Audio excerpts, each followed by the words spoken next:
Next I have Naama Zukier, who's lived in Thornhill for 37 years. She's part of the community engagement team for the campaign to keep the subway on Yonge, and her voice and passion represents the residents of the Royal Orchard community. Naama?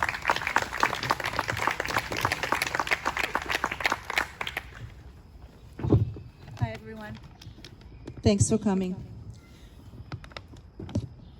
Growing up, my parents always taught me to put myself in other people's shoes before judging them and their experiences.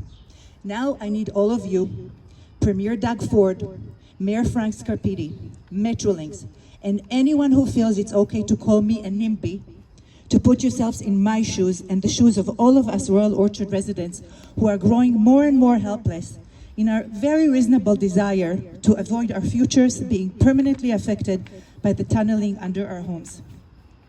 An article about our plight was published recently, which labeled us as enraged homeowners of an affluent community, as if we're all a bunch of spoiled rich kids who only care about ourselves, as opposed to Metrolinx's claim of this route as reducing inconveniences to neighboring communities. This, of course, has led to extremely unsympathetic and uninvited commentary from outside parties, which furthered the perception that we are just being complainers. How dare you? These are our homes, a sacred place that, especially after the last year and a half of suffering through a global pandemic, we were all literally confined to our homes. We should all agree this one place that we all have to feel safe and enjoy the most. I will say it again. Put yourselves in our shoes. Let Metrolinx dig under your homes that you worked your whole life to own and see how it feels to have other people call you a spoiled brat. We want this subway expansion to happen. We are actually,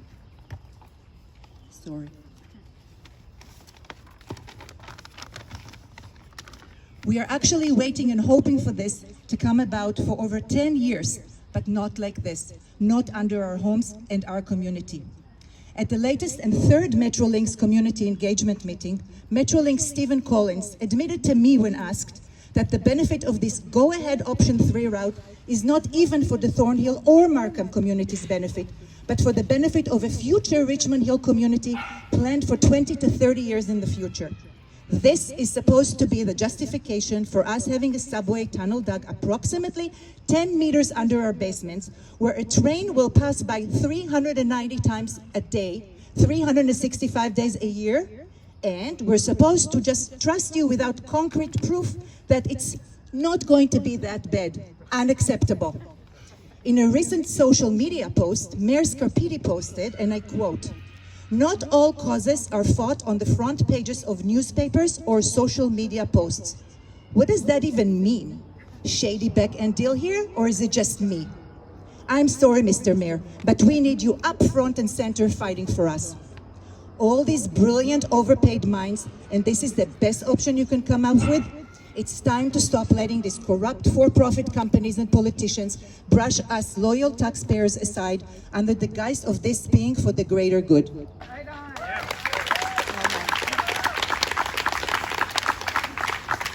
Come on, guys. Anyone here can see that the only greater good this is serving is the pockets of Metrolinx, the builders who would rather ruin our neighborhood than have their future residents walk 400 meters to a station on Yonge Street, and a select few elected officials seeking political and financial gain. For once, do the right thing. Work harder. Do better.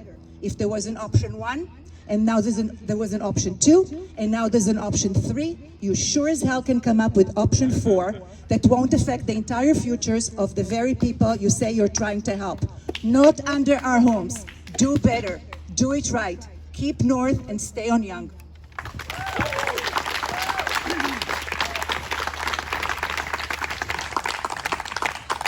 Thank you, Naama. I'm now going to turn the microphone over to Amanda Bankier, local resident. Amanda?